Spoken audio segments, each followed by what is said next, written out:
ఒక్కసారి ఇడిచిపెట్టు గాని ఎవరికి తెలియకుండా ఎక్కడైనా దూరంగా పోయి బతుకుతా. చల్ ఇజ్జత్ లేని సాలే. మనం బతుకుతున్నామని 10 మందికి తెలవకపోతే ఇక బతుకుడెందుకురా? నువ్వు సచ్చుడే కరెక్ట్.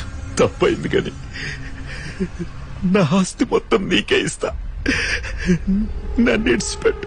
అరే పాగల్, మనుషులంతా సానా పైసలు సంపాదిస్తారు, కానీ నేను సానా భయం సంపాదించిన.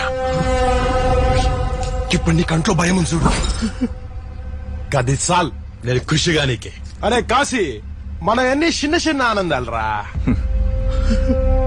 ఒక్కసారి తుపాకీ అన్నా వేసిస్తే నా కొడుకుని. అరే తుపాకీ ఆగు, ఆగంగాకు. నన్ను ఆపకన్నా. ఏందన్నా వాంతో డిస్కషన్ వేసి పారిస్తే నా కొడుకుని.